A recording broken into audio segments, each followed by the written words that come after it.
Good afternoon, everybody, and thanks for coming, and looking forward to sharing with you some of the things that we've been doing in the Lotus brand for the past number of years, and give you a view on what it is we're providing and why we're doing that. Now, I'm going to try to show some slides, and I hope you can see them. I'm trying not to have too fine print on them, so it should be relatively visible what's going on. It's apparent, I'm sure, to everybody that no matter where I go in the region I cover, which is the growth markets of Central and Eastern Europe, the Middle East and Africa, it's apparent that we have all been going through a recession, and this, it's everywhere in the world that we have had, a lot of setback financially. And there are many reasons for that, I'm not going to get into it. But one of the things that I do find exciting is that from a Lotus viewpoint, despite the whole financial situation in the world, we have experienced quite significant growth in our business, and we are seeing quite a lot of adoption of our technologies in a wide range of businesses to help facilitate collaboration, to help facilitate better ways of allowing people inside the company connect to external constituents to drive innovation, to drive business forward for the company. So, despite what we have seen, we have certainly witnessed financially witnessed a very good growth and a very good way that our community has been driving forward. One of the things I'd like to jump into very quickly is this thing about Lotus Knows, and you have seen it says, Lotus Knows many places here outside, and for some of you that have been following the Lotus brand for a number of years, and IBM in general, you also know that we are not the most aggressive company in marketing and advertising what we do. And we have some competitors that are very aggressive on marketing, where we are probably a little bit more shy. However, we have started a campaign that actually was kicked off about half a year ago. It's starting in the US and now gradually spreading under the headline of Lotus Knows. This is actually it's a real-life screenshot that I did. I was checking the weather on the Weather Channel on weather.com, and suddenly we're starting to do more aggressive banner ads and popping up Lotus things, and try out. In this case, we're trying to. So we've been trying to work lately on moving forward on our cloud capabilities. We'll talk more about that later. But this is like one of the banner ads we have introduced. In general, we've started quite a lot of things, including newspaper print, including trade press print, and so forth. And for those of you that will be following the FIFA World Cup in South Africa that kicks off here in 2 weeks or something, you'll also see that we are trying something very new, because we'll be very visible through that whole event in terms of advertising for Lotus. We also thought that the FIFA World Cup would be an interesting place because, and certainly from my viewpoint, if we look at Central Eastern Europe, Middle East Africa, that whole Samir area, football, soccer in the American terminology, is pretty much a popular sport. So starting to get ourselves visible there will probably be quite attractive. And we are doing that in order to build some better awareness of what we're doing and how we drive things forward. But if we look at what it is we're doing, and I claim that we were actually growing the business, we've seen this might be very difficult to read, so I'm just going to give you a few highlights. If we look at growing the business, we have seen that on our core Notes and Domino business, we have actually acquired 18,378 new customers, new businesses to us that have started using Notes and Domino since we shipped the major upgrade to our technologies in version 8 of Notes and Domino 8. We think that's a pretty good testament to the value of the technology. We have also seen that our portal business continues to be #1 globally, both in terms of the market share we have, but also in terms of the capabilities judged by any of the analyst companies out there. It's constantly the WebSphere portal from which is built by Lotus, that's actually leading that whole market. And they actually serve to very particular and very appropriate elements in the whole aspect of enabling people to be more productive and stimulating innovation and collaboration. We'll talk more about that. What we have also seen is that you know, the business is expanding. We have about more than half of the Fortune Global 500 companies are now based off of using Notes and Domino as their infrastructure for collaboration. We have seen that on the software as a service capabilities we deliver on Lotus Live, we have seen the largest deal ever done worldwide on actually cloud computing was Panasonic, the Japanese electronic goods manufacturer, that is moving their entire collaborative infrastructure onto our Lotus Live set of capabilities from a variety of offerings they've been using. And that's, of course, a very exciting project. Other things, if you look at innovation, we come out constantly as the leaders. And again, we haven't sold that very aggressively into the market, but technically, there's no question, and if you go ask the analysts or the trade press, I think that we can safely say that we are the leaders in collaborative technology and in allowing people to working together. We have partnered with a number of organizations, including some highly unlikely ones, initially for IBM in particular, on how we are driving the whole aspect of our software as a service delivery of collaborative capabilities in the cloud forward by working together with people like Salesforce.com, working together with Skype, and a number of, if really sort of unlikely partners for IBM, at least a few years back. But we are very much, and I think very aggressively, trying to further the use of those technologies and see where they can drive in the world. This is, of course, still maintaining some absolute key attributes that IBM wants to retain. We want to maintain the security, we want to maintain the governance, we want to maintain the ability for us to be a reliable partner, both in terms of services and in terms of protecting the information that you may entrust upon us to host as part of our service offerings. So we really want to be different in the world by providing those capabilities. I'll show you some examples a little later on that. If you look at the world in general, I mean, the world is changing. This is not. But one of the things that's happening is that we're increasingly able to instrument the world. There are more and more abilities to insert measurement to understand what's going on. We have better and better technology to track and understand information that can be used in many, many ways positively. And also, we need to make sure that we actually understand how to use that information. We're producing an enormous wealth of information. Everybody is to some extent interconnected because most of these devices, one way or the other, can get connected through the internet and interact with one another, interact with you, interact with your IT systems. You can collect information about a vast amount of capabilities, and we are making processes, we are making devices more and more able to perform autonomous functions. I know on this slide it uses the word intelligent. I think that's a little overreacting because I think that intelligence requires a human will behind it and not something a computer will have. But certainly it's a question of being able to process. The question is, what are we going to do with all that information? How's that going to make sense? How are we going to make sure we utilize that appropriately? And it's obvious that software in general is more and more important to enable every facet of this business. There's a plethora of information coming, and you've got to make sense of it.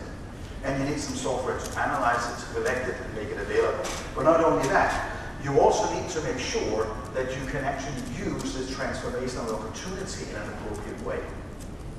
The only way that that's going to happen is, of course, if you make sure that the people that understand how to drive the business forward, the people that could be innovative in creating new ways of doing business, that they get connected to the information, and they have the tools to process and work on that information. From a Lotus viewpoint, we view ourselves as being the bridge, being the way for people to connect to one another and connect to the information they need. But we also understand that at this day and age, we need to make sure we can do this. Oops. Okay. There's a slide here that's missing. There was supposed to be a slide here that was talking about leveraging the investments you've done. Because one of the things we do believe that although we can all provide immense new technology, it's also critical to understand the financial climate we deliver it in. And you have all made various investments in IT infrastructures and setups and so forth. And we believe it's critically important that we can allow you to leverage investments you've already done, and we can actually be incremental to decisions you already made. We can also maybe help optimize some things you may already have, but we want to make sure that everything we deliver can be incremental to what you already have. We don't want to go tell you to replace everything you have with something from us, because of course we'd like to, but that's not a reality of business today. The reality is more likely that we will incrementally enhance what you have. And that's where we see our role. And probably also one of the reasons why we've been very successful in the past. When we talk about disruptions and saying, hey, I may want you to change everything you have, I will take that back a little bit, because one thing I want to mention. I'm sure that some of you have heard about Lotus Symphony. How many have heard about Lotus Symphony? How many are using Lotus Symphony? Well, there's a couple of people here that might be interested in actually understanding why we're using it. We started Lotus Symphony a couple of years ago. It was a project we started at IBM as part of the Notes Domino development. It's still integral to what we do with Notes. If you run Notes in Domino, you will have Symphony as part of your setup ever since release 8 of Notes. You can also download it. It's available for free on the internet. It will continue to be for free on the internet, because we think that in the age of beginning of this millennium, and right in the year 2010, it does not make any sense whatsoever to have to pay an organization like Microsoft in this case hundreds of dollars per user per year to be able to read or write documents. That does not make any sense whatsoever. Sure, there may be some specific functions you may want out of an Office package or Microsoft, fine, but we cannot see why people at large would have any need for, functions that is provided at that price. So we've been working very aggressively on ensuring that we have a compatible set of capabilities that can completely replace like PowerPoint, like Excel, like Word, but do it at no cost, which we think is pretty attractive to a number of people. We're not going to claim that we're going to do every function to everyone, but we will certainly be file compatible with the Microsoft Office. We will support and will drive people to use the open document formats, because we do believe that the only appropriate way forward for the industry is to set up open standards to drive information and to drive how programs can interact. If you take an analogy, it doesn't make any sense to me that if I write something on a piece of paper, for me to read that paper 2 years later, I've got to find the pencil that wrote it. I mean, the information does not belong to the pencil, the information belongs to you. And you kept that on a piece of paper, and of course, that piece of paper carries information that you'll be able to constantly be able to read it or use it, not having to find the pencil again to read it, which is one of the reasons why we've been a strong, driver for open document formats, so that you can unlock the content of your information and use that for whatever purposes you deem, appropriate. That's why we've been trying to drive for open XML, not the Microsoft open XML definition, but a real open definition of documents, which is in the open document format. And then we want to make sure that it's compatible so that you can get from point A, and point A is that huge volume of documents is kept in Microsoft formats. So we're going to be able to liberate that and put them into an open document format to allow you to move forward. And that's what we're going to be providing. People that are not using Notes have downloaded and used Symphony, and it's supported on the internet.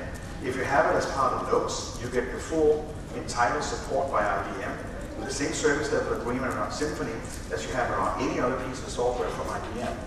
And we believe that although Symphony is in its fundament, it's based on Open Office, and we'll continue to work together with the Open Office community to drive this forward.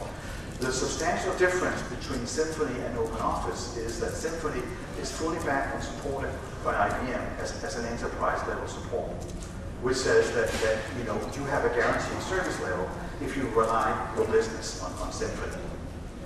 Symphony 3 is now out in second beta.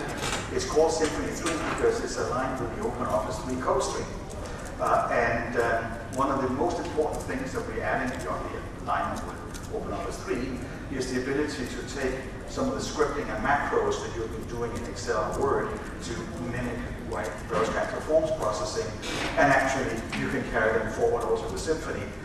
So we can actually take an existing setup and just continue with that setup, except you can run it on Symphony instead of on Office. The other good news, of course, is that you're not just bound to having it on Windows. It'll run on Mac, it'll run on SUSE Linux, it'll run on Red Hat Linux, it'll run on Ubuntu Linux. And on Ubuntu Linux, we've actually done a piece of work together with Canonical, which is a company that builds and drives Ubuntu. And just as Symphony is available at no cost, so is the Ubuntu Linux desktop is also available at no cost. And we have done a work together where we've created what we call the IBM Client for Smart Work, which is basically a bundle at no cost that provides you a complete desktop and appropriate links to various resources, so you can run a Linux-based desktop and very simply get it deployed and managed. We actually have, we did a trial of it with the Maori group in Saudi Arabia, where our Korea worked on using this, and we had a very good working together with the CIO, and basically changed the entire organization, about 1,500 users, away from the Microsoft Office desktop onto the Client for Smart Work. And in the CIO's own words, at the end of the project, he basically reduced his yearly ongoing costs for driving and managing the desktop by about 70%. So that was, of course, a quite significant step for them, and would be for anyone else doing that. And I think that this is, one of these steps that could be appropriate for people to understand. So, if I look at the whole platform we're providing, because Symphony is just, one element out of how you manage your whole environment for end users. We've created what we call sort of the Lotus business platform that range in a set of capabilities, and I want to give sort of a mental picture on how we view our deliverables. We basically say that, hey, we deliver a set of capabilities that sit in between the users and sort of their business applications and information. We don't provide the line of business applications. We facilitate access to them. We do provide you access to your data warehouses with the information that is pertinent to your business, but we facilitate access to it. And while facilitating that access, we deliver a set of collaborative capabilities like your email, your calendaring, the ability for people to share files, to create team spaces where they can collaborate, make sure they can collaborate in real time, either via instant messaging, presence awareness, make sure they can integrate that with their phone systems if that's an appropriate step forward. And then making sure that we can build the appropriate networks between people, internally and externally to the company, in action to stimulate innovation and collaboration by the people involved in driving the business forward. When I look at the user mass, we have started really thinking about segmenting the users because we think it's critical for everybody to understand that they have different classes of users, and treating everybody like one and say, hey, one size fits all is not financially viable at all for anyone in 2010. Neither is it actually relevant. You need a level of customization of functions, access to data, and so forth, dependent on the actual user constituent you work with. On a very high level, it ranges from knowledge workers that need full access to capabilities and very elaborate collaborative tools, and most likely a laptop or similar type of device that they use to conduct their day-to-day business. You also have a range of informational workers that may be working in a very different way. They might even be transient workers in a factory setup or whatever it is. And although they still need to be part of your email environment, they still need to be able to see documents and work with them. it does not make any sense whatsoever to invest in like desktops or laptops for these people, because that's not how it works. The one-size-fits-all idea that's pretty much driven by our competitors worked very well 20 years ago, when the target community for IT and use of IT by end users was limited to like the management or some knowledge workers. Sure, one-size-fits-all is a great idea, but now the scope is so much broader, and one-size-fits-all is a very financially poor idea. So that's why we think people really have to think about how you provide access. Also, they use different devices. Some people are mobile, highly mobile. Some people are, stationary workstations. So you've got to understand the whole spectrum of devices that you need to support. We have moved ourselves, and we'll continue to move in a direction to provide the broadest possible capability for all our collaborative functions to be running on the whole capability of function phones or smartphones. And we right now, we support all devices in market, and we just announced also that we will support the Android devices, and that's going to be shipping in about during the third quarter. We're going to make our support for the Android operating system devices also. And again, that's part of maintaining the leadership on supporting everything that's in market and leveraging the investments people are doing and making sure that people can choose what they want to have for their particular business. But we also focus a lot on the external partners, on how do you make sure you can extend your tools, your information, to involve your customers, to involve your suppliers, to help your dealership channels, whichever business you're in, or as if you're in the public sector, how do you engage the citizens? If you're in a government function locally, how do you involve the local businesses in what's happening in the city? There are all sorts of aspects of that we deal with on trying to make sure that, again, people can work with people and stimulate innovation throughout the environment that they are in. This is sort of a viewpoint of capabilities that we deliver. Then the question is, how do we deliver it?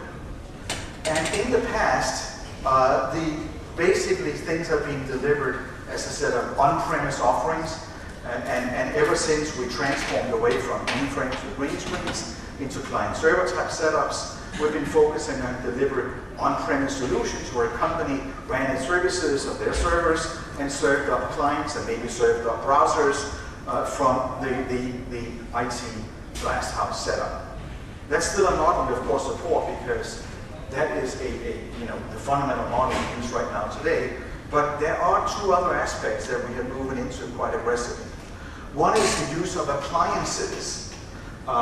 We have created a little box. We call it Lotus Foundations. It is an appliance. It includes everything you need for your collaboration in your business. All you need to do is you turn on power, plug it into the internet, and you turn it on. That's all you need to do for administrative work. When you finish using it, you turn it off. And it does everything itself, backup, recovering. You don't have to worry about it, because it's a completely self-healing, autonomous box that runs collaboration, or whatever other applications that a partner may want to install on that box. That's something we've started doing because we believe that is a critically important way of driving things forward, on making things as autonomous as you can. And so it has to work at the same level as a dishwasher or a refrigerator, that it does its thing when you turn it on. This is appropriate for spreading up in wider geographic areas. We're pushing this very aggressively now in Saudi Arabia and some of the more rural areas. We're also pushing it all through Africa, because it has a very big appeal that you actually can get this whole thing done in a box without ensuring that administrators or IT specialists have to travel around constantly to look at service that and help support those kinds of environments.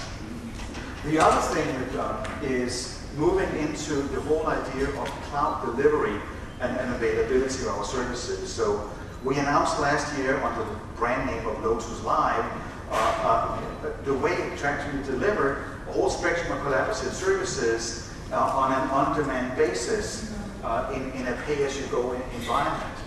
I'll show you more examples of that a little later, but I just wanted to point out that we do cover this whole spectrum. And not only do we deliver it, through a service offering on the cloud, and not only to deliver it on premise or through an appliance, but we can do a hybrid model. So if you need to do a mix of the above, which certainly is relevant for a number of people, I'll mention one example right away, because if you look at some of the restructuring that happened in the auto industry over the past half year or so, I mean, General Motors were as forced as anyone to restructuring their business in the downturn of the financial situation in all over the world, because manufacturing cars became very difficult because you could not necessarily sell everything you could produce. So you had to tune the whole organization very fast and very differently to the economic climate of the world. One of the things they did at GM was to restructure all their collaborative capabilities. And they are using Lotus and Domino as it's a fundamental way to drive collaboration. But instead of also there making sure that everybody had the same setup, they decided that for a lot of their transient factory workers, it did not make any sense to give them the full setup. They needed some specific functions, like they needed to be able to reach workers through email, and they needed to be able to feedback things to the company through email.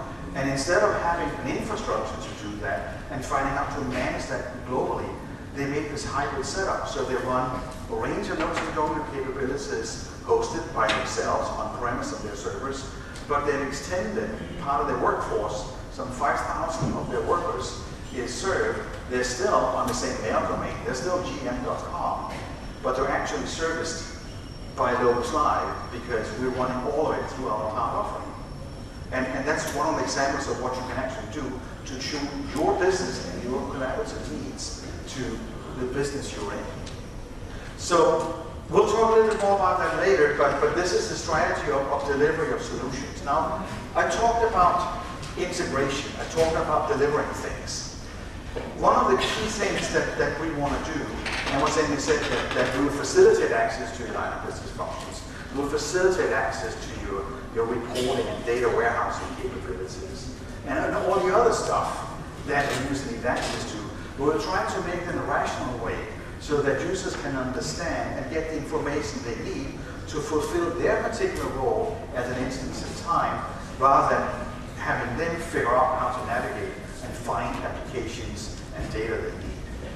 This is exactly where we fit our portal technology, and we view that as a way of actually being able to integrate the whole spectrum of information and applications people need access to, and make sure that we can customize it and deliver a personalized user experience for the users so that we stimulate their productivity by giving them the applications they need in an instance in time they need it. Graham is going to talk more about that later, but I think it's very important to understand that we actually take this very broad view of integration and delivering the capabilities directly to users in a meaningful fashion. Now, a couple of other things that's happened in the world that I'd like to highlight that we have embraced also. A lot of technology, a lot of paradigms, let's say, have grown up on the open internet. Sure, we have things like software as a service. If you look at what Salesforce.com is doing, if you look at what, for instance, Amazon.com and others are doing, they are delivering software as a service. If you look at the services provided by Amazon to sell books, they started having ratings and things like that. So suddenly they started building communities of interests around various topics, and people could share information about what they thought of certain books, certain authors, get recommendations of similar things they wanted to go do. And that whole thing of growing and sharing information then actually created or stimulated a lot of people to build various kinds of social websites where people could interact and share information in many different ways. There will always be lots of things happening on the open internet. And if someone you think back, and if you've been tracking this for a couple of years, you may recall that 3 or 4 years ago, everybody was talking about MySpace. Who knows about MySpace these days? It's forgotten, because Facebook sort of eclipsed it because it provided slightly different way of providing functions. There are other things coming up constantly that thrive for people's attention in the consumer space. Some of them have become very successful, some of them disappear, and that's how it's going to go. But the fundamental paradigm of sharing information and having ways of communicating beyond email that is actually there to stay, we believe very strongly. Also, going beyond the team rooms that you would set up on Lotus and Domino, there are things you want to do beyond that. And we try to draw a model of how we're seeing the capabilities from a social network platform. Very much, taking our lead from what's generally referred to as the Web 2.0 platform. Web 2.0 being the collaboration, the sharing of information type paradigms that have grown up. And you can basically say that, hey, there is a way, you need to capture the profiles of people, and that's important for a business also. You need to know who's who in the company.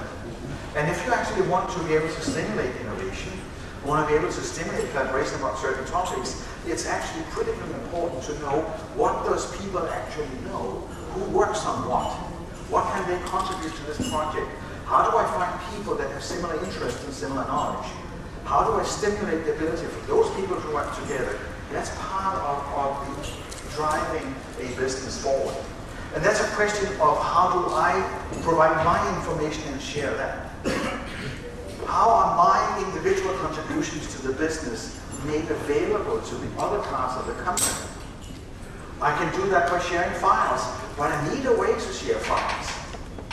And actually email and email attachments is not a very good way of sharing files.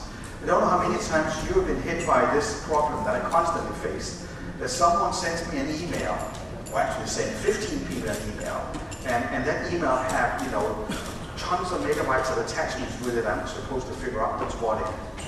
And then I reply to someone, maybe reply to everybody with the same attachments again, and I have a myriad of copies of these attachments. We have no idea which version is the right version, who's working on what, how do we drive this forward, because it just became a mess.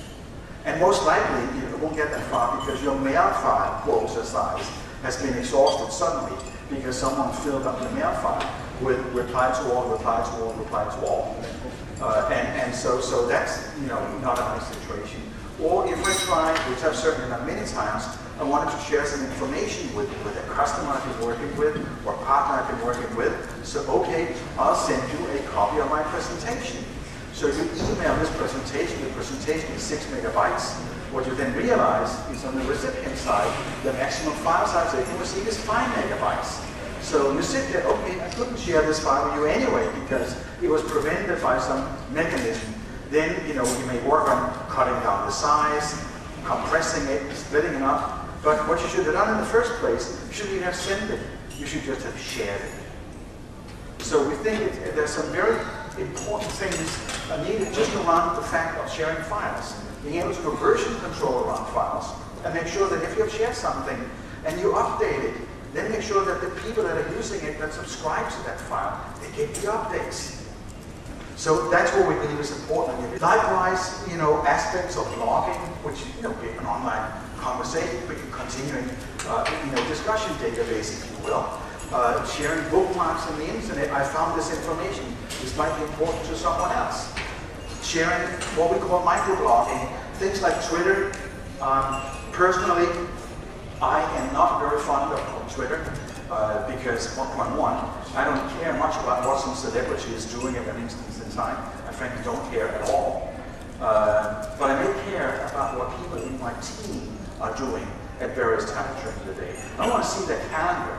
I want this hybrid that knows roughly, what is Graham doing today? What are some other members of the team? Where are they? What are they doing? And again, I don't want to see the detailed calendar. That's too detailed information. You just need to have a rough feeling for what people are actually doing. I'll show an example of that in a few minutes. And that has proven to be very, very important. Use that extensively in IBM to understand, what's going on. The more you virtualize your teams, the more you actually interact together through the internet or other kinds of electronic medias, the more important it becomes to find an alternate way of getting that biometric feedback of where are they, what are they doing. Because if you don't meet in an office, you have no clue what they're doing. So you've got to find ways of doing that to still maintain and drive productivity in a strongly virtualized world. There's also a question of what teams are doing. How do I, as a community, share information? Communities of interests, they're as important internally in a company as they are on Amazon.com for sharing various kinds of books, Of course a company has community of interest and needs for community of interest. By the way, one of the key reasons you would want to take and adopt a set of corporate social network software capabilities to do this is for two particular reasons. You could always go use, I mean, anyone could go use Facebook. It's free. So why not? That's interesting. But two things are wrong. You don't know who's speaking because there's no authentication of people. You may know by second-hand information or by reference who those people are, but you have no guarantee that the person that's putting some information there is who he or she claims to be, because there is no authentication. Second thing is, you have no idea who else is reading your information. It ain't protected. And it doesn't matter which of these services you look at, it ain't protected. And those two features alone should make people think twice about using the consumer-type public-based services for company information.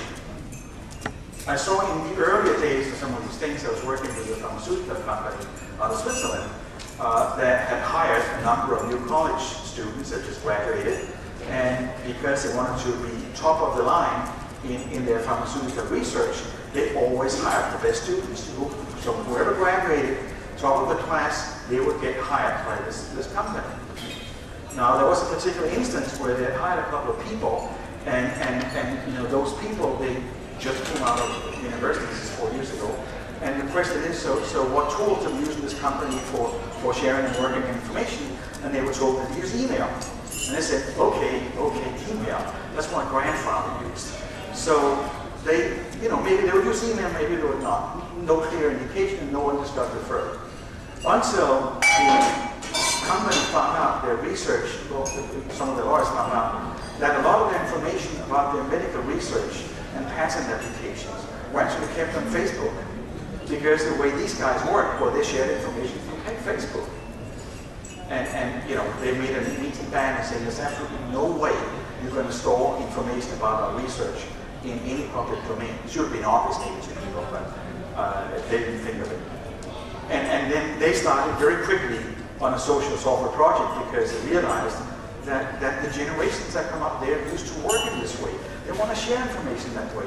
So rather than preventing it, which is going to stop innovation, which is going to stop how to drive things forward, you better facilitate it. But you better facilitate it in a way that you can actually do. So when I say ready for enterprise, that is exactly, you know who they are, and you know you can protect the information so only those who need to get it can actually get it. Now, to integrate all of this stuff, we talked about the portal. We have the portal technology that can take this and integrate it and make it available to a browser user, or make it available to a Notes user, because everything you integrate and publish to a portal, of course, can be integrated into the Notes client since we ship with the tape. The other thing we're doing is developing Notes into what we call a collaboration dashboard, because we need to make a way where you can structure people's access to information and applications, and also to the collaborative capabilities, and how those collaborative capabilities can be tracked. So we have worked on ensuring that Notes becomes your integration platform for, you know, not only your email and calendars and contacts, but also everything you do around your documents, the way you manage your communications, even integration with your phone system, the way you access your social networks, the way you have access to your document libraries, keeping track of feeds from the internet, and then also all the business applications that you need to work with. And we want to integrate all that through the Notes client. And that's really the strategy we're pursuing there, is an integration platform for all the things people need to work with. Of course, maintaining the key values of running Notes applications, of being able to federate information between a whole spectrum of applications on the desktop, but also to make sure that we retain some of the offline, online features that the whole replication technology gives you. So we really want to make this the best of all worlds. What we have seen also is a very good responses in the whole analyst community to this. So to our great surprise, last year, it's also about a half a year ago, Gartner Group, that has been, you know, it's certainly one of the leading analyst companies, but also they have been, in many cases, very critical of Lotus and Domino for whatever reason. I do not know. Maybe they have a personal axe to grind. I cannot say that. But it was quite interesting to see that suddenly they made a change here and came out and said, wait a minute, email is evolving into a collaboration console, as they call it. And the vendors that understand this transition and can make this happen, they are really the ones that understand how to lead this business. They were basing this off their discussions with their clients that wanted advice on how to drive the desktop forward. And Gartner would say that the future of email really is, and a little bit of gas here because they haven't said that before, is actually Lotus Notes. So we thought that was a nice statement they came up with, and we have got permission for them to repeat the statement here, so it's okay. But actually, we think that that is a very appropriate analysis of what we're doing, that we are indeed building the future of email, because we're realizing that email is not the only way you can collaborate. It's one of the ways you collaborate, because nothing is going to replace that asynchronous way of communicating. I mean, you're still writing letters, even with other things, and you do email, you do instant messaging, and we do all of this on top of having telephony and all sorts of other things. There are many, many instruments we use in collaboration. But remember the example we took before about files and sharing files? And email is not a good way of doing that. You need other tools. That's what we want to make sure we provide the console, the dashboard, to integrate all of that. Let me just, for those of you who haven't seen Notes 8, not going to spend a long time on it, just want to show you a few examples. This is my desktop. This is how I work. And if you have very good eyes, you can see that this screenshot was done actually a long time ago, September last year. But anyway, it shows some points. One of the things I do on my email, I use color coding, so I can see, certain people, they stand out in different color. They can get stuff from Graham. I want to, actually, one of those guys I want to react to quickly, because we have lots of working together. We need to be able to very quickly understand who's talking to whom. So I have colors for people that need to attract my attention. We also have another way. I have a little dot, a little blue dot that says, is this mail to me and me only? Because if the mail is to me, I am then probably part of a workflow, maybe a human workflow, maybe a formal workflow, but there's some flow of information that's happening here in the company where I need to react. It's going to me and no one else, so I better look at it. And I mean, who gets more email than they care to have and that they can cope with? I mean, I guess that's very good. So I guess everybody's looking for ways of sorting through the avalanche of things that's coming your way. Here's one of the tools I use. That's the dot that says, if it's for me, okay, I'll read it. If it's just a circle, it says, okay, hey, you actually just uncopy here, or you're addressing like a whole bunch of guys. So I'm not on the critical path for things to happen. I'm getting informed about something, which is very different from being on the critical path. And I can set the threshold on when I want things to switch. Likewise, I have a semi-filled circle that says I'm one of 5 receiving this mail. I can set the threshold to where I need. But it also allows me to say that, hey, I can tune my workload. I can tune how I react to things. And that I find extremely important. We have things like my buddy list. I can see who's online right now, who can I directly communicate with. But I have that all the way, difficult to see here, but it's integrated all through the mail. So whenever I see something in my inbox, I can see if that person is online. I can switch to a direct communication. Or if I have our telephony integration installed, I just click on a button and call that guy directly. Also, if I open up a mail and look at it, I see the same things. I can see that they're there, and I could interact with them directly. So that's just ways I can work. Part of the integration spectrum of Notes is not only can I run a whole range of applications that pop up and I can work with them when I need, but I have this sidebar where I can integrate all sorts of different capabilities. Actually, anything you can wrap as an iWidget, actually any user can do that because we provide, it's difficult to see, but it's up here. Whatever you're working with, if you click on a little icon that says, hey, whatever it is you're working with right now, if you want to get it encapsulated and add it to your sidebar, click this button, which says, I take this work I'm doing and I can repeat it later, or do the same thing again. It's a super duper advanced bookmark, if you will, because it really encapsulates things as a widget. It's still interactive. So if there are, web information you're filling out, You can parameterize that. You can actually feed it automatically. There are so many extension ways built into this. If you look and take a little excerpt here, this is just showing, for instance, I have a plugin called a plugin. You can make plugins out of any of these widgets. You can make plugins from any Google gadget, or you can make plugins from various other sources, like LinkedIn, a professional network. I'm sure someone uses LinkedIn. I use LinkedIn a lot to keep in touch with people and understand, if I get the name of someone that I, contact this guy. I say, okay, I don't know this guy, so is this person known on LinkedIn? Do we have people in common we know that I can check out who this person is? I use that a lot to keep track of stuff. So they provide a plugin I can immediately use, which is immensely helpful. So I have it available directly in my notes environment. Also have other things. I talked about this microblogging. So for instance, I normally keep my status up to date. It's not like my calendar. It's a hybrid, because I say that I'm working from Dubai. Yeah, I was in September last year. Working from Dubai, discussing something with TGS and doing some calls. As a consequence, the rest of my team, they can just understand what I'm actually doing. So what's his whereabouts? Where is he? That's part of this sharing of information, building the communities, having that interaction with people.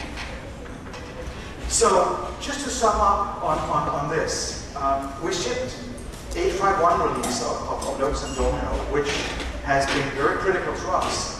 But not only do we do all the user interface stuff, and we do that better than anyone else, but we had a strong focus on driving down cost. And we'll make a statement that we're very adamant about, is that no matter what you do today, if you're not using Lotus and Domino 8.5.1, if you're using any of our competitors, I don't care if it's Microsoft or if it's GroupWise, whatever it is, or if you're using prior releases of Lotus and Domino, we will absolutely take at least 30% of your yearly cost out of that environment by switching to Lotus and Domino. All you have to do is switch to Lotus and Domino 8.5.1. You're going to save on all sorts of things. One thing in particular is on the overall storage costs. We know for sure that in what we can do with the technology we have in there right now, we're going to remove 60% of the disk space you spend on mail today. With prior releases of Lotus and Domino, or with Exchange and Outlook, we cut out 60% of the disk space. Not that disk space is expensive, but the electricity and the cooling, that's where the risk is, and that's where we have problems. That's one of the discussions I had this morning in the CIO roundtable, is that how much is this a problem? And of course it's a problem in Pakistan and anywhere else. You cannot get enough power from the grid. So if we can do something to say that, hey, we can actually eliminate a lot of the power consumption from storing email, that is a very worthwhile step forward. So we're working on that. I mentioned General Motors. We've had other key customers that have done major consolidations of huge networks, going away from competitors onto Lotus and Domino to ensure that they have a viable set of capabilities driving this forward. So we think that we are in an extremely good situation right now. Thank you very much.